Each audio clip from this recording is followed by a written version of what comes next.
Bago tayo magsimula, ipopromote ko lang ang Mystic Queen Power Bracelet. So para sa mga naghahanap ng Evil Eye Bracelets, available na po ang dalawang klase ng Evil Eye Bracelet sa ating shop. So meron tayong Selenite Evil Eye at Obsidian Evil Eye Bracelet. So parehas lang merong protection and cleansing properties.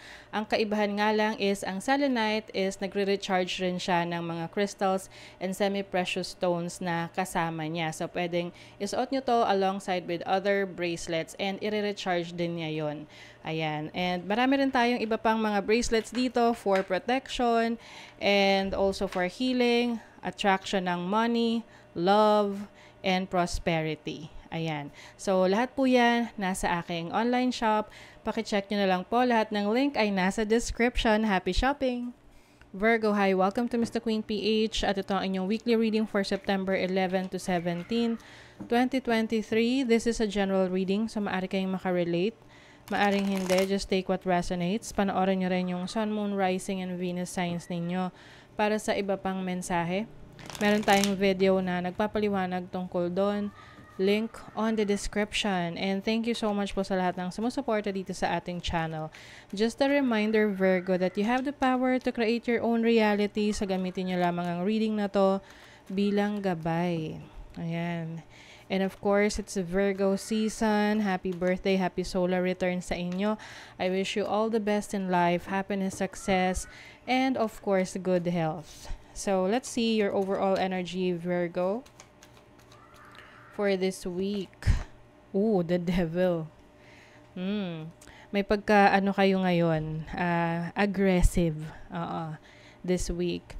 Maaring you are also going to release something unhealthy or something toxic sa buhay ninyo, no?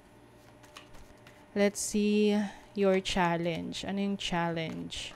Six of Swords. Moving on, moving forward. So, yung iba, nagiging challenge yan kasi pwedeng you are still holding on to it, no? Something na, na alam nyong hindi mabuti para sa inyo, pero you're still holding on to it because meron kayong benefits na nakukuha doon. Example, anything bawal. Sabihin natin, masarap ang bawal. Halimbawa, bawal sa'yo matamis.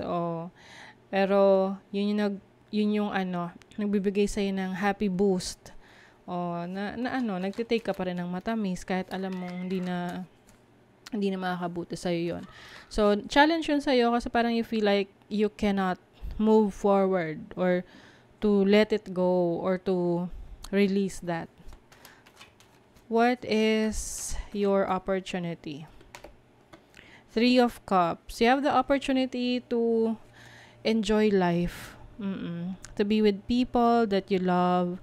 Maaring meron ka ring pagkakataon na to reunite with some people na mahal mo sa buhay, friends. May reunion. And this is also a celebration. So this is your blessing. 7 of Wands. Alam niyo, yung blessing nyo is magkakaroon kayo ng lakas ng loob na labanan ang tukso. Whatever resonates sa inyo, kung ano yung tukso na yan, pwedeng relationship, pwedeng unhealthy habit. Bahala na kayo kung anong unhealthy habit yan. What is the Devil card? 10 of Coins. Yung iba sa inyo related sa pera. Pwedeng sugal or anything na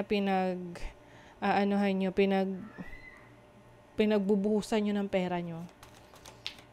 Pwedeng overspending sa mga gamit, bagay na hindi nyo naman talaga kailangan. 10 of Swords. You are finally ending it. Maaring i-let go mo na yan kasi na-realize mo na yung negative effect niyan sa'yo. So, 3 of Wands, it's time for growth, no? Expansion. 3 of Cups, 3 of Wands, dalawang 3. I think mas magmamature ka, no? Magmamature in a good way, of course. Ibig sabihin yan, marami ka ng natutunan, life's lessons, learnings from your experiences. Judgment, oh, may pagbabago. This is a new you. Yan, there's transformation, a major transformation. So for some of you, anything na alam nyong unhealthy, na hindi nakakabuti para sa'yo, para sa ibang tao, we're letting that go, pinaglalabanan mo na yan, at magpo-focus ka dun sa mga bagay na makakapagpasaya sa'yo, makakapagbigay sa'yo ng growth in general. Growth. Some of you, meron din kayong opportunity to travel abroad or to work abroad, kung yan yung gusto ninyo. So, pwedeng yan yung isa sa new beginnings na ipupurso ninyo para makaiwas kayo dun sa tukso. Ayan. Meron kayong wish granted. Oh, ang ganda naman. Freedom, yes. See, you are freeing yourself. Napalaya mo na yung sarili mo dyan sa unhealthy habit or toxic situation na meron ka. Pwedeng yan yung isa sa wish mo. Surrender. You are surrendering. Ibig sabihin yan, yung mga bagay na hindi mo na makokontrol, sinusurrender mo na. Yung kaya mong i-control, syempre, ikaw yung responsible for your actions. You are moving on, moving forward. Yung iba yung lilipat ng bahay. Oo. You are finally opening up. Yung yung feelings mo, mas ine-express mo na ngayon. And, maaring iba nagkaroon ng yung self-reflection. Naiintindihan nyo na, nagkakaroon na kayo ng awareness na, ito, hindi talaga maganda to para sa akin in the long run. I have to let it go, i-release, i-surrender, and focus on the things na mag-i-improve ng inyong kabuhayan, ng inyong sarili. So you have Venus in Taurus in the second house. You will focus on the people that you love, you value, yung mga mahal mo sa buhay. And second house is also your possessions. Yung material possessions mo, trabaho mo, mga gamit mo. You also have Saturn in Cancer in the fourth house. So, some of you are going to focus on your family, your home life. Lalo na kung medyo hindi mo sila nabigyan ng oras at panahon ng mga nakaraan.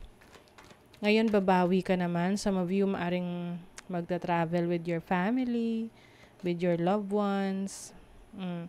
You have Mercury in Virgo in the 6th house. 6th house is about your health. So, maaring, ito na yung iba sa inyo, ito yung wake-up call ninyo. Lalo na doon sa mga isinasa walang bahala yung inyong kalusugan. So, it's time for you to focus on your health, kung saan kayo mas mapapabuti. Kung ano yung mga kailangan ipa-check up nyo na. 'Di ba?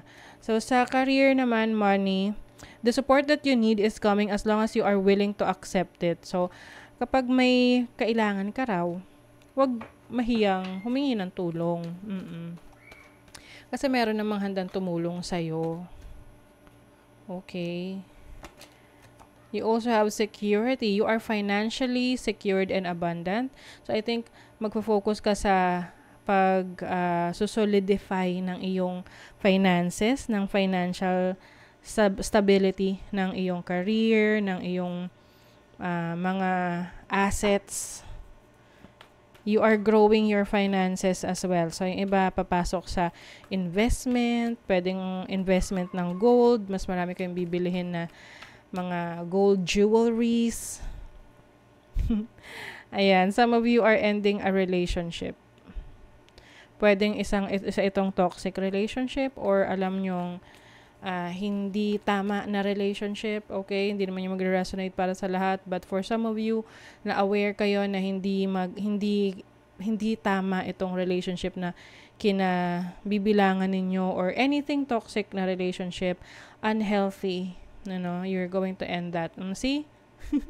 You're letting go of that, Virgo. And embracing a new life. So, meron talagang major change sa inyo. I think na-realize nyo na yung worth ninyo, na-realize nyo na yung dinedeserve nyo, at alam nyo na kung ano yung mas makakabuti for you. And anything that is hindi makakabuti for you moving forward, you're letting that go and you're finally ending it. And focusing on what really matters, no? Ano talaga importante sa'yo. Okay? So, that is your reading, Virgo. Kung nagustuhan nyo to, naka-resonate kayo, mag-comment kayo dyan, like, share, subscribe, para lagi kayong updated sa ating mga readings. Thank you so much, Virgo. See you again.